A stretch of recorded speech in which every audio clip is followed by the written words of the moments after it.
walks up to you and tells you she's a painter, what's your initial reaction? Huh? Really? Now, I read a lot of stuff you wrote, and you're like, yeah, the initial shock and surprise on people's faces when you tell them you're a painter, yeah?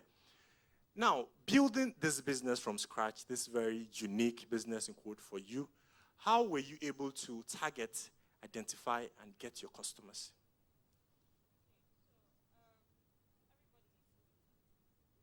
You stay in a house. Everybody needs a painter. You stay in your office needs to be painted, your church, your hotel, wherever. So I realized that my customers were everywhere, every sector. So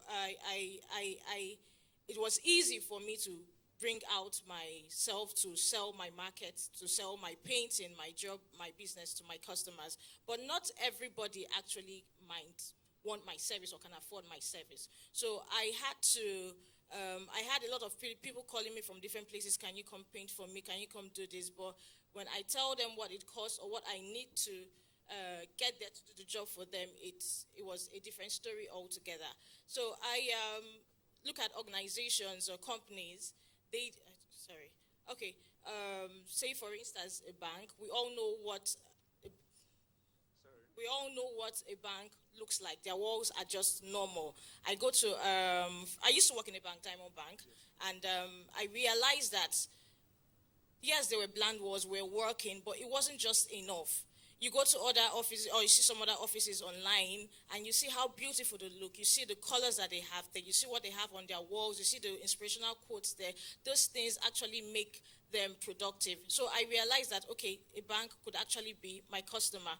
A tech office, a tech company can actually be my customer. My neighbor and a church could actually be my customer. So everyone actually needs my product. Everyone needs it. Everyone that can afford what I am selling? Is it everyone that can buy it? Say, Lady Painter, you're too expensive. I'm not expensive. I sell value. Okay, so you want me to do this for you. It comes with, there's a risk that comes with me doing a job for you, because I might paint your house or do some decorations on it, and then you tell me that, this is not what I want. I bear the cost. So all that, I consider all of that when I select my customers. Who can afford me? Who is willing who is willing to take the risk to get me to do their job for them? So being a female painter again was actually makes it easy for me to get customers. Like, I mean, everyone trusts a woman to do a very good job, right? Okay, so when I communicate with my clients or prospective clients, it's easy for me to get them to buy into what I am selling. Everyone, my job speaks for me. It's easy for me to show you what I can do. I don't just tell you, I show it to you. So my customers see what I can do for them even before I paint it. So I add value to being a painter. I'm not just an ordinary painter, yeah. Okay, thank you. So she said, I'm not expensive, I sell value. Tweet that. So, Sheriff, now let's get back to you. You currently run Switch Express, where you're solving an identifiable problem, an obvious problem, the death of developers in Nigeria, programmers and whatnot. Now, but before that, there were other ideas that weren't very out there, like they weren't in everybody's faces. When you did those, when you ran with those, how did you identify your customers? Because in one way or the other, you sold, you did business. So how did you identify your customers? How did you get your ideal customers? That's the key word. How do you get your ideal customer? How do you identify them? I think the most important thing about business is actually customer validation, right? You know, so you could say you have value to sell, but the question is, will anyone pay for it? You know, so most of the things I've done, I try to kind of sample customers, my friends, my network, you know, to make sure that there's actually market there. So if you can't sell it to the people that know you, how will you sell it to the people that don't know you, right? Because people buy into you before they buy into your product. And if people don't know you to even buy into you, they can't buy your product. You know, so why we started Switch, you know, when I joined Conga as, you know, we're a very core team. We're about four of us in the tech team. And then we wanted to scale the team. We wanted to build product that we were dreaming about. And we discovered that we couldn't find developers that were competent. So I would look at my contact and call my friends, hey, we want to hire, can you join us and all that? And we would look extensively around Nigeria to hire people, and it was pretty difficult, and we tried to, do some modeling to actually be able to address that, and we did. When I left and I founded my other company, it was also the same problem, finding right talent. So within my network, people will normally come, hey, Sheriff, I want to hire someone, can you help? And I will refer the other person, And then we now discover that there are people who needed jobs, and then there are people who wanted to give jobs. But the people who needed the job, they didn't have the skill to get those jobs. So there was a gap, right? We now say, okay, why not just fill this gap? The guys that don't have the skill, give them the skill, so that the guys that needed good hands can actually have them. Because at the end of the day, we all started from somewhere, from knowing a few things to actually building stuff and building on it and becoming professionals. So we try to identify that by making sure that, the people that want to hire people can hire competent people. So we validated because there are people out there that always tweet, hey, I want developer. There are companies that are shouting and pasting openings all around, but they couldn't find. So those were markets that we identified. And then we also discovered that there were people that wanted to do tech, but they didn't know how to go about it. So we had two customers. So it was now about defining and designing a model to take the people on the A side to the B side, and people on the B side to the A side.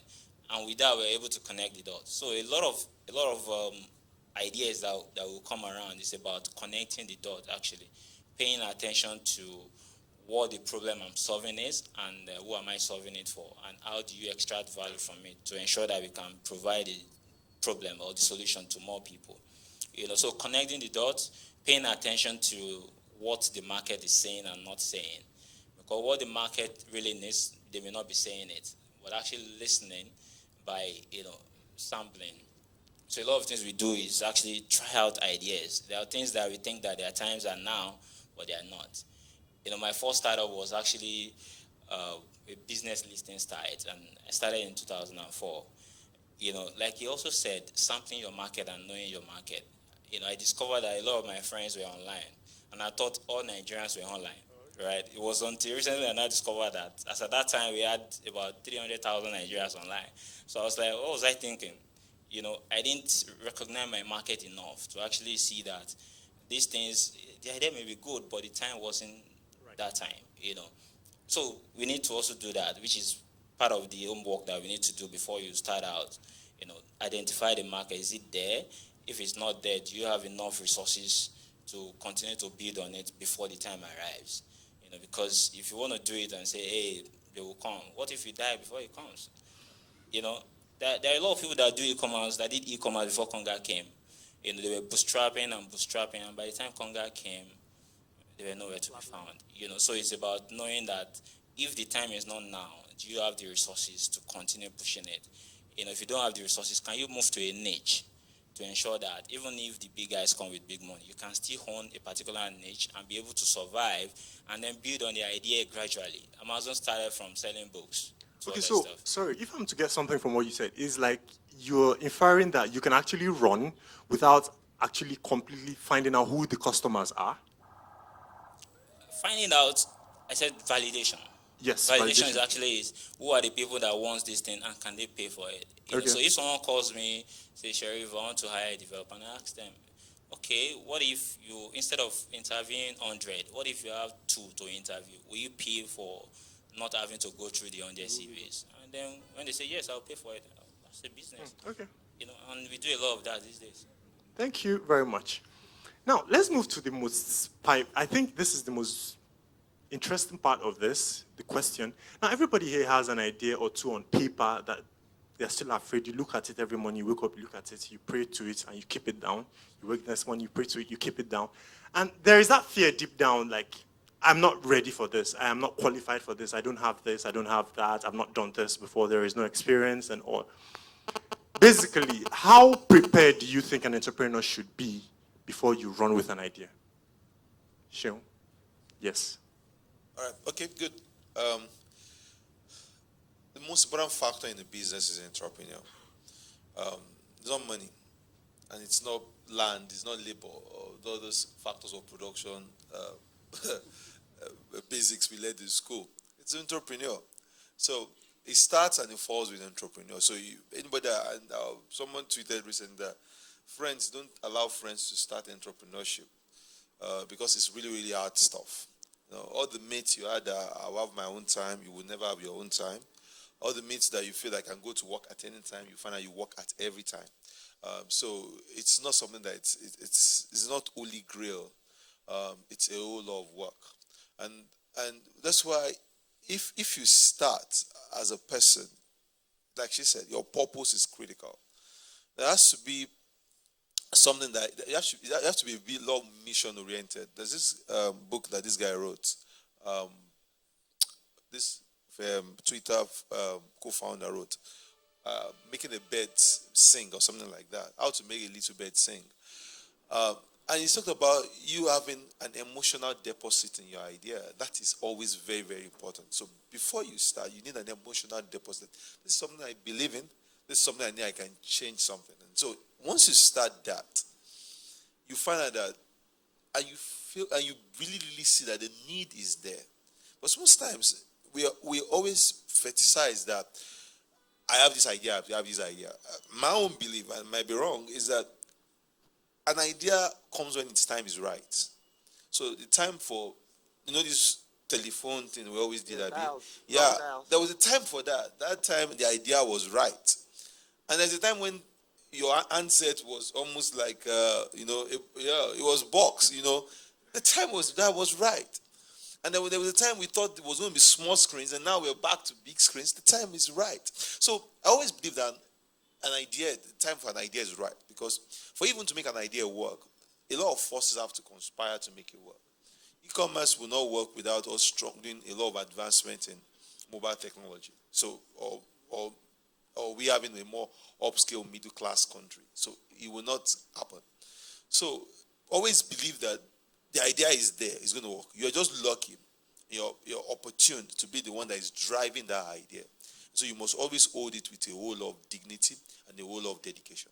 And so I always put that first in any business. In fact, if anybody's going to invest in you, invest in your idea, like I said, I say invest in you. It's about investing in you. They have to look at you and say, this is the guy I can invest in. Because he believes in what he's saying, and he has really he has the knowledge about what he's about to do, and he has covered every point of doubt that I have as regards this idea. And most importantly, he's also a teachable person, because sometimes we approach people to raise funding, and we look like we know it all, or can't even listen, or we always just have a point to prove. Oh, this is the idea. Believe me, I always say, I don't steal my idea. I say, please, I have so many things I'm working upon. Don't come and tell me don't steal your idea. Are you sending someone to the moon?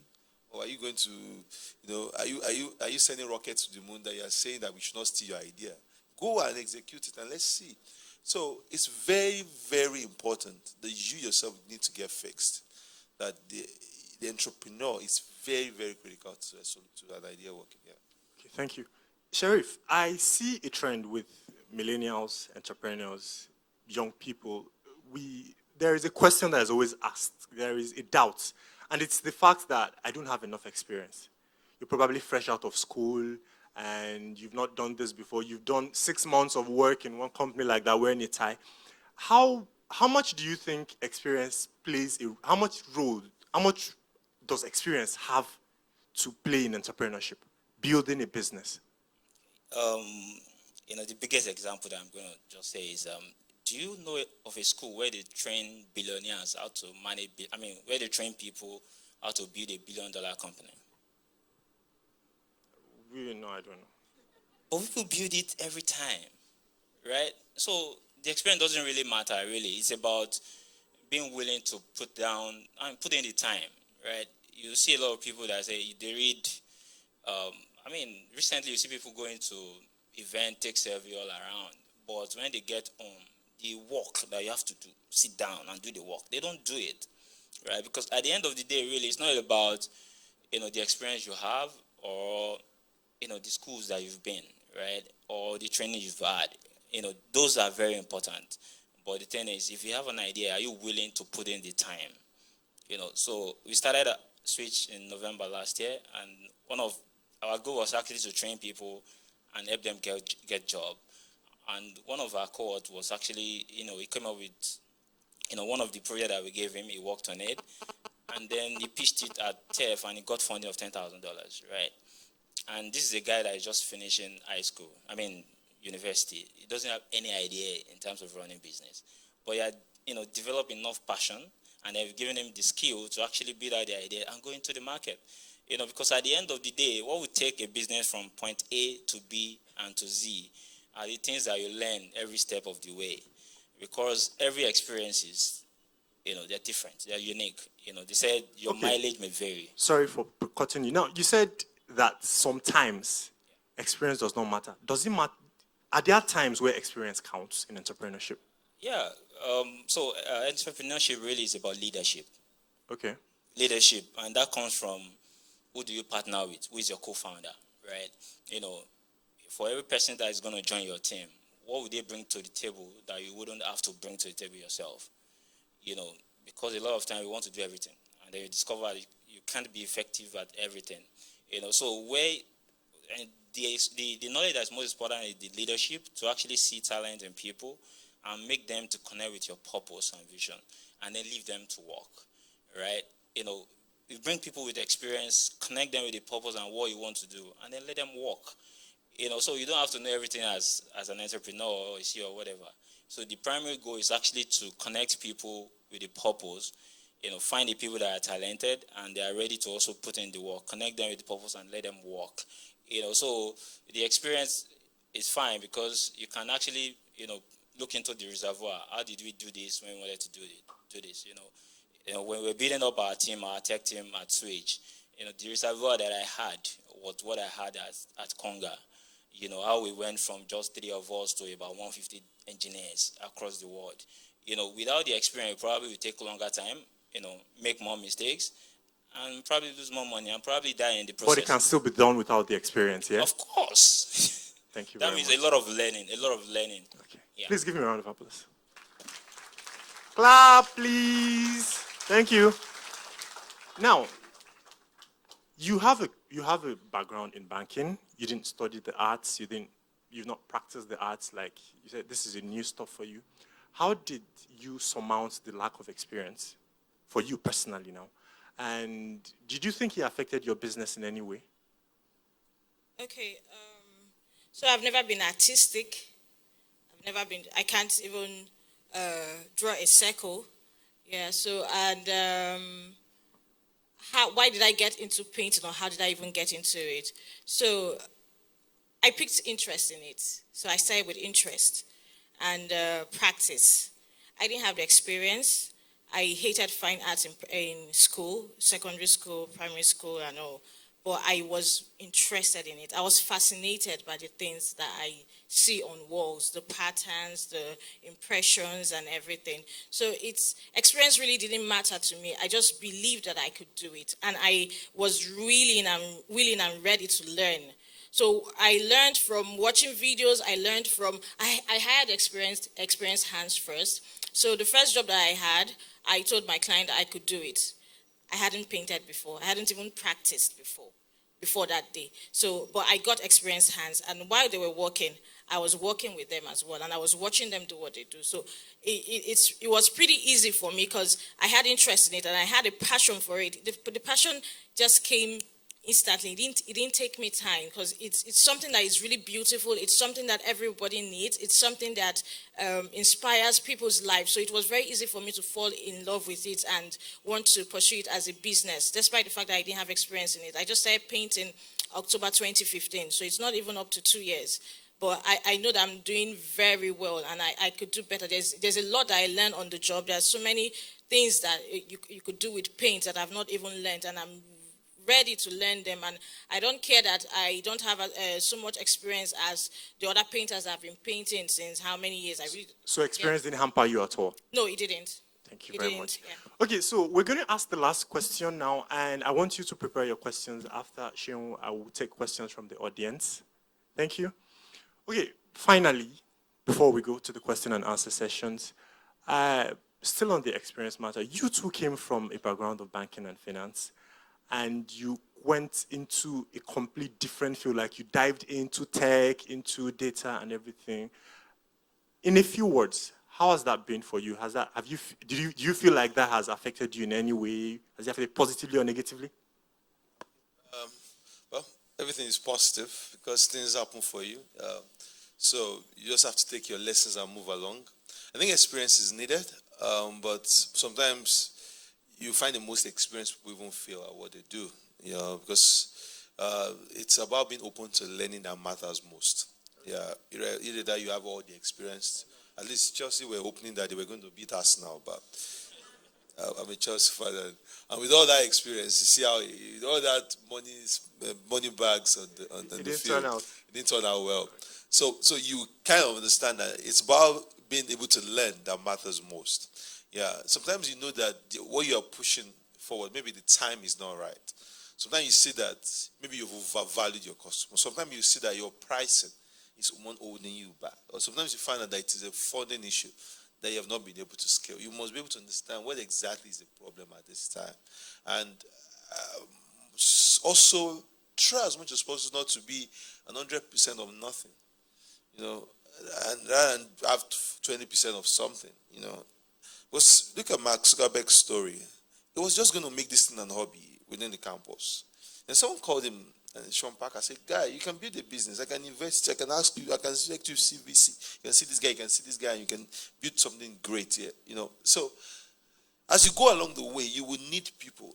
Open your mind to be ready to release part of what you believe is as much as value to you.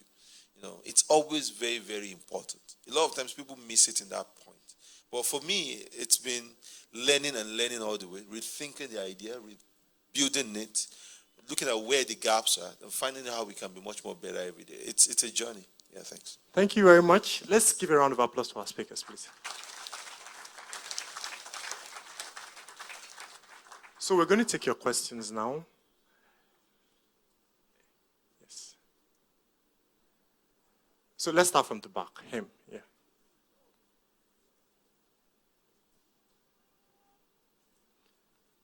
So line up to the microphone here and ask your questions one at a time. Thank you.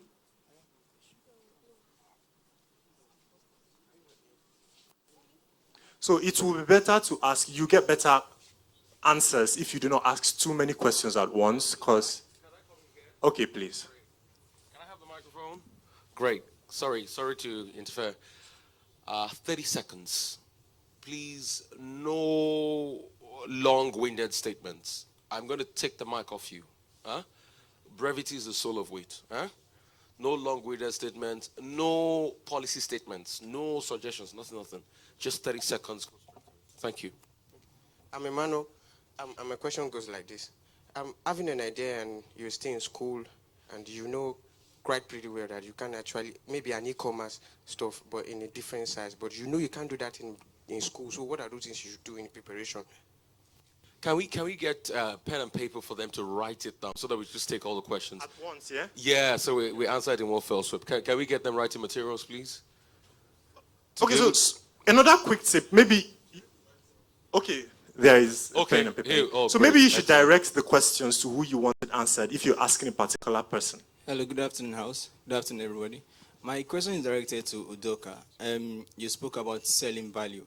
I know in most situations you end up wanting to sell a value and your client or your customer cannot afford your value. How did you tackle that? As a designer like myself, what I hear is your passion will drive you. How did you tackle your own passion in ending up getting those clients? Duncan? Hi, my name is Folake. My question is directed at Sheriff. It's a quick one. As a startup business, what's the point where the investor comes in? Because a lot of people say, oh, I need investors, we need investors, but do they really know what the investor is coming about to do? If they give you so much money, what do you use that money for? So where exactly does the investor come in? Okay, at what point to get investment? Let me come over there. Okay. Morning. He's Good morning. My question is directed at Mr. Seun. You talk about emotional investment, Udoka as well, and emotional investment and passion. How far can passion take you? Does it last? Okay, how far can passion take you? Let me just take you guys here. Good afternoon. My question is directed to Mr. Sheriff. My name is Benjamin. When you want to start your first company, how do you get the resources necessary to actually learn all those things you need to learn? For instance, you are an economics student, but you want to learn about computer science, like programming. How do you start all these things? Okay. Good morning. Sheriff, my name is Chiazo. My question goes to us. What exactly happened at showroom? I know you had a team, you had investors, something like that. So, and with your wealth of experience, so we'd like to learn from that. Okay. The showroom failed. Okay. So he wants to know why showroom failed. Hi, my name is Emeka. My question is directed. Okay. This is better amplification. Hi, my name is Emeka. My question is directed at Mr. Seun. I want to know the challenges you faced starting Budget IT because actually we have so many startups who are NGOs and they're facing so much challenges like ministries, blah, blah, blah, and the rest of them. Also, when it comes to looking for seed funding, because most of the times to go for hackathons to scale our products out and we don't get good feedbacks. So, like, thank you. Good morning, everybody. Good morning, the panels. My name is Adewale Adekunle, and I have questions for the three guests, and I would want to make it brief. So, but basically, I cannot ask the question in 30 seconds. I can ask the question in 30 seconds. I will need your contact maybe after the class. So let me just ask my general question. You guys were talking about learning and experience, but you never talked about role models. Those role models does not matter in your choosing course of professions. And again, the lady, how did you go about the? You said you didn't have any experience in acting, in painting. So you said you hated pay acts in secondary school, in primary school. So and I learned that whatever you hate, one should work towards it and one should improve in it. So you hated it and you worked towards what was. Thank you so much. Hello, everybody. I'm Paul. Two questions. First to Seun. You talked about timing and ideas. So what happens to futuristic thinking like Elon Musk? If you have an idea that the time is not ripe, how do you go with that idea? And two, Uju talked about pricing, that you sell value. And Sharif talked about customer validation. How do you balance the pricing? I mean, not too expensive and not too cheap. Thank you. Thank you so much. Please, I want to beg you. We're efficient people. We're tech people. Please, when you're asking a question, it's not about what one person said or the other person said. Just go straight to your questions, all right? Stop all the perambulating. I know there's Shaki and Edo, but just eat the meat, all right? All right, thank you very much, everyone. My name is Samson. What's the place of teamwork, collaboration, and partnership in the tech cycle? Because one problem we're having in Nigeria is the issue of learning everything. So why can't I collaborate, team up with someone? Must I learn coding? Must I learn business management and that? Thank you. Yeah, good afternoon. My name is Aoudga Sharif. My question goes to Mr. Seun. The question someone asked just now, but I want to ask in a little different way.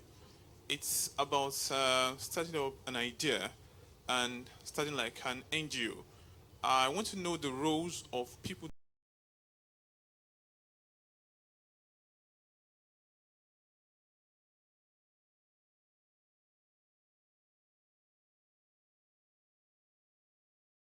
How you the impact and what kind of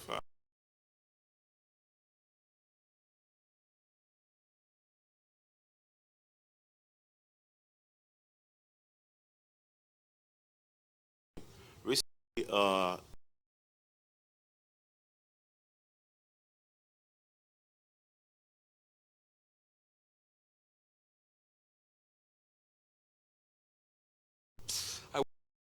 Actually. Good afternoon, panel.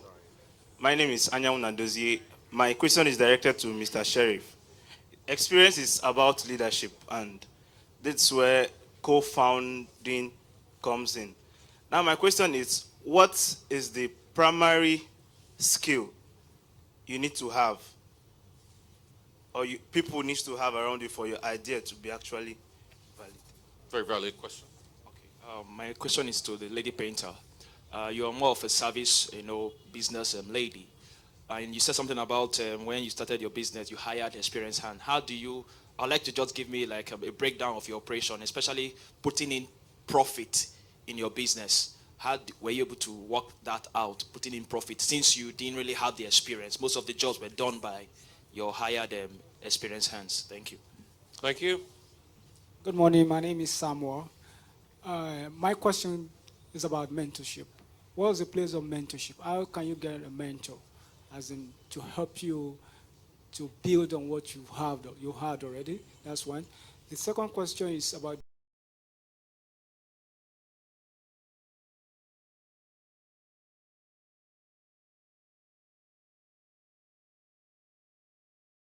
Give Dr. Talk. Yeah, good day, everyone. My name is Dr. Toka. My question is directed at Mr. Seun. What do you think is wrong with the tech sphere in Nigeria? I mean, Neuraland and Facebook started almost the same time, but Facebook has over 2 billion users, while Neuraland has about 2 million users. What do you think is wrong with the tech sphere in Nigeria? Thank you. Thank you so much. These are all the questions. Nairaland and Facebook. Don't you think the model just works for Nairaland? Are you sure? You came a little bit late. I said it now.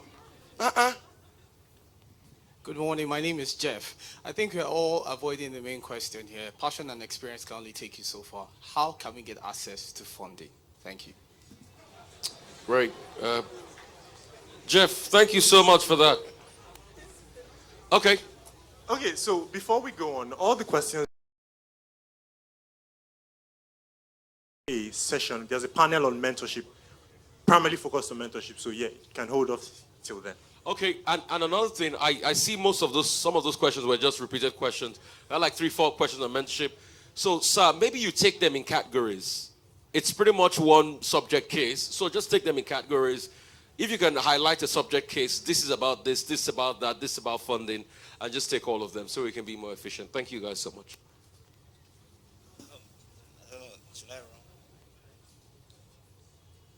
Okay, I'm going to take a few, and then John will take some, and then I'll probably take someone after so that I don't hog the mic for too long. So the first question that I have here is, how do you prepare while still in school before you start your company? The question is just prepare, right? List down the things that you need to build. I mean, you want to build, if what you need to do is to start a farming service, say you want to do, you want to go into agric, learn about agric. So if you want to build a web app, learn about how to build website while you learn. So if your service is going to be targeted at students, get connected to the student to ensure that once you are building it, you are building what is solving their problem as well. Okay, the other one is for you. We take it. Okay, so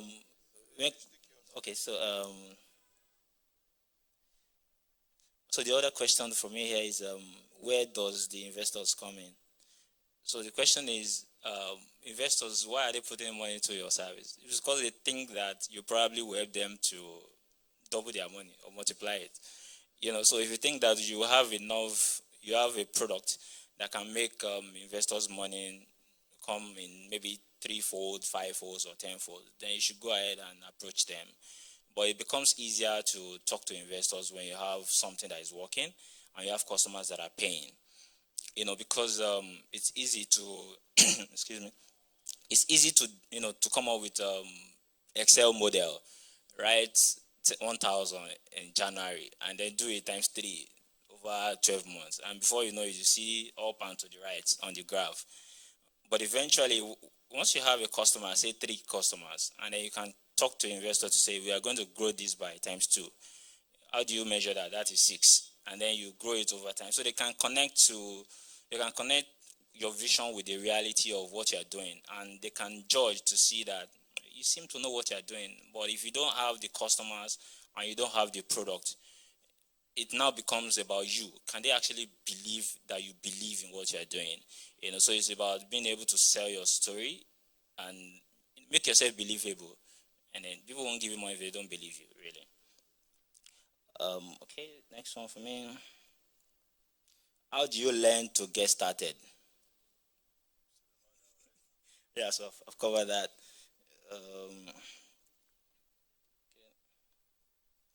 So learning and experience, the role of role models. I think I got my first really.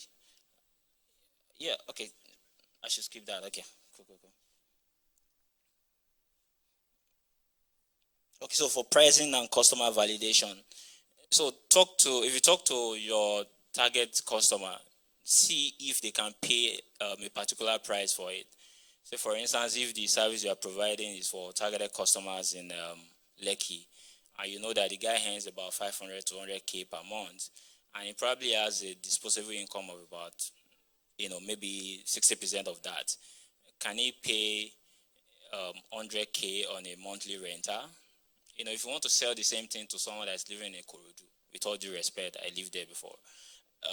Do they have that much money to actually spend on buying that thing that you're selling?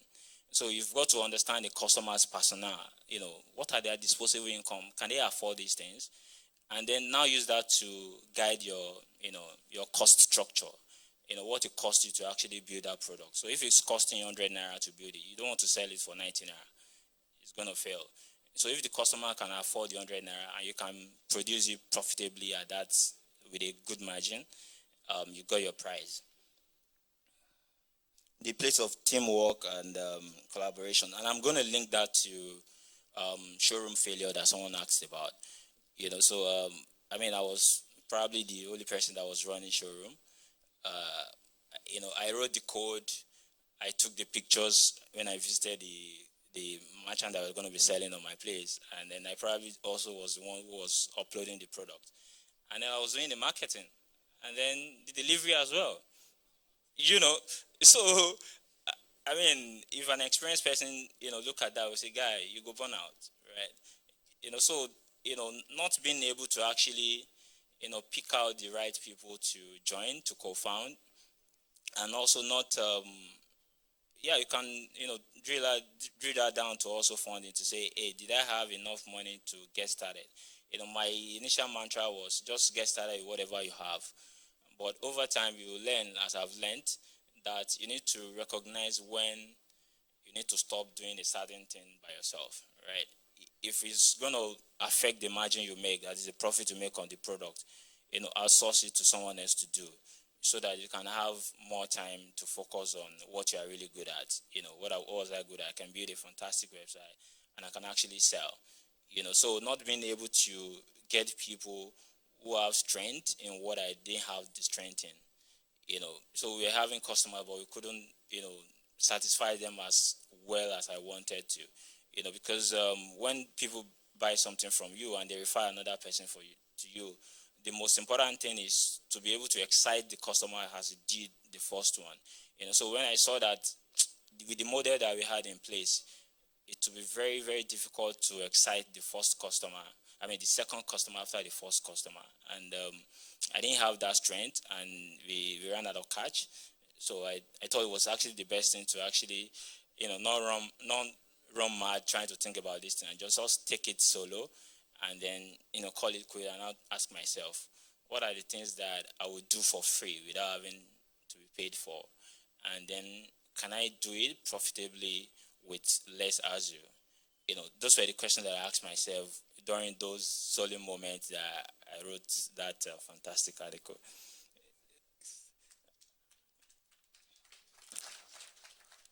So to round up on teamwork, getting a co-founder is important, and also when you're getting co-founder, ensure that they have the experience or they are bringing something to the table that you don't have to. So that once you put in your 100% at a particular thing, they also put in their 100% at the other thing. You now join it together, you see that, the efforts that have been put together will bring about success. And then you have time to actually dream about big things, bigger stuff in your head. Okay, this one is for Seun. So experience is about leadership, really. So I think in 2008, I attended Daystar Leadership School, and they taught us throughout to lead, how to build. I mean, it affected my decision making, So I went to learn how to lead, I could write code, but the question is, how do you lead a people to build business? When I started out, my goal was to actually build a multi-billion-dollar business. So the question that I ask myself every day is, what are the skills that I need to learn to be able to achieve these things? Attend courses, leadership training, sales training, investment analysis training, financial modeling training, all those things. So you've got to learn it. You learn the theoretical part, and then you put in the physical part.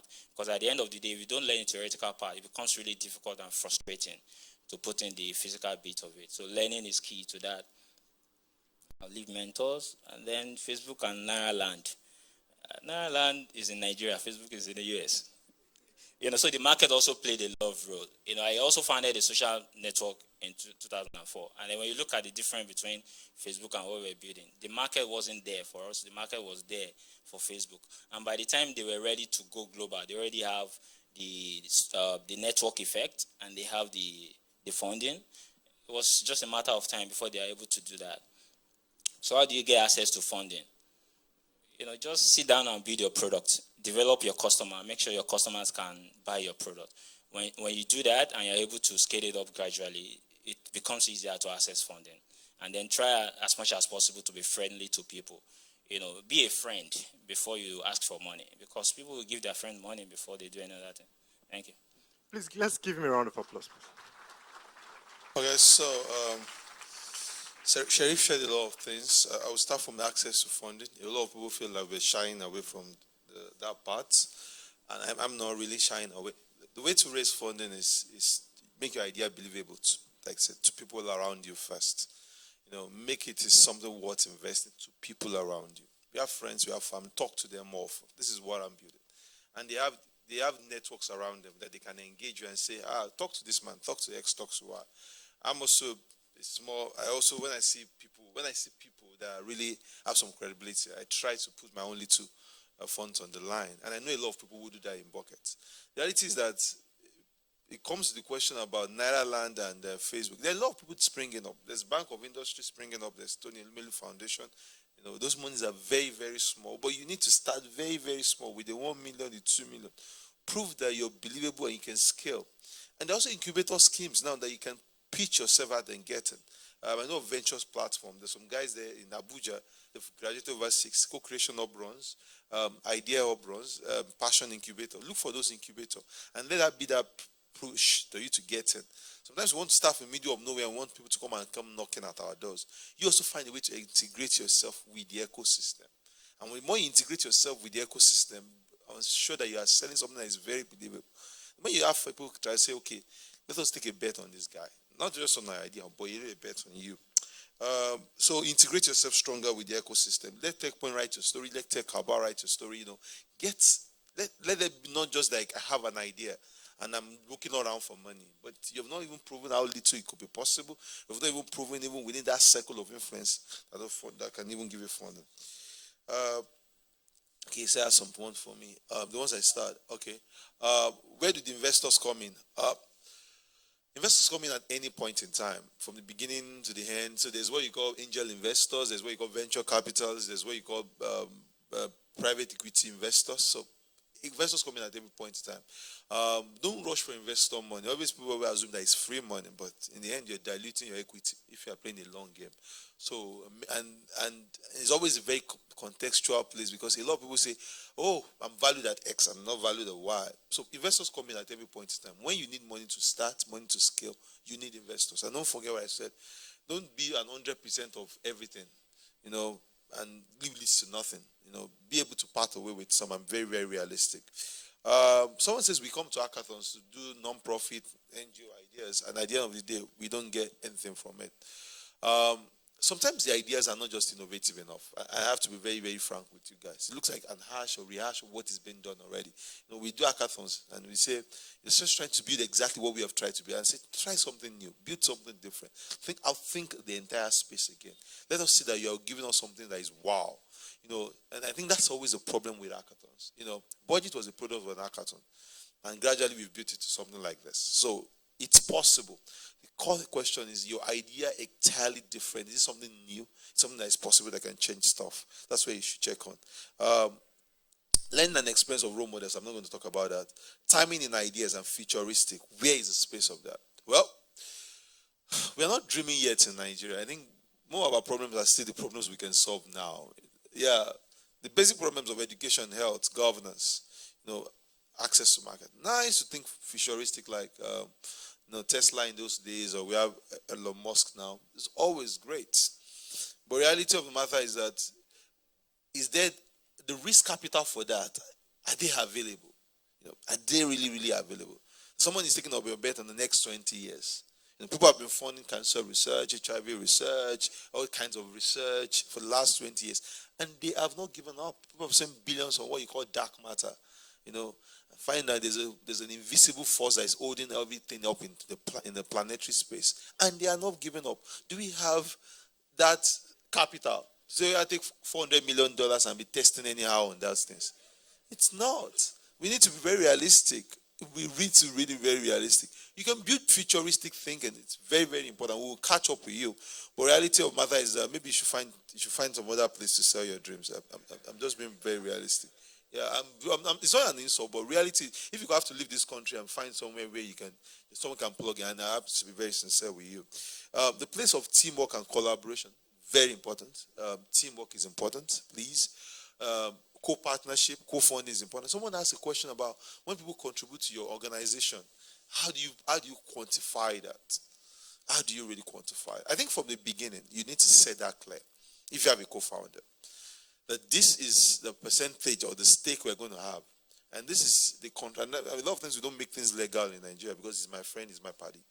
This is the number of years we are going to co-invest in this thing. And because you are going to co-invest and put our sweat into this thing, this is what we'll be entitled to. Always don't make that mistake. A lot of people, even on this stage, even down this stage, have made that mistake that we don't set in strong legal terms from the beginning when it comes to our relationship with people. And we run into a lot of trouble with that. So most importantly, set that clear. So you're participating in this, not just for now. Because you see a lot of people start in 2 years with you. You go ahead and build a great business. And just say, oh, we started it together. Yeah, we started it together, but look at where it is now.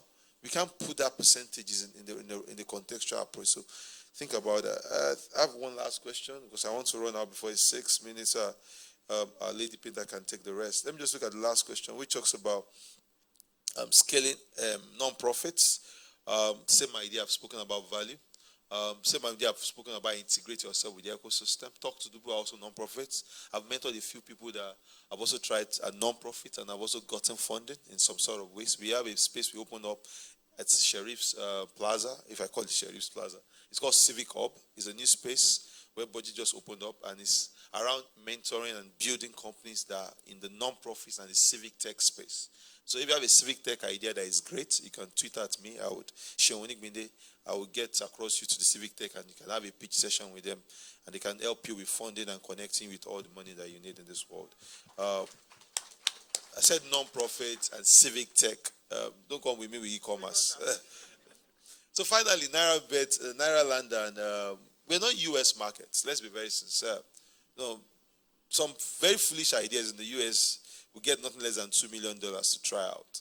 And if you finish the money or you waste the money, they don't look at you like you're just one despicable person.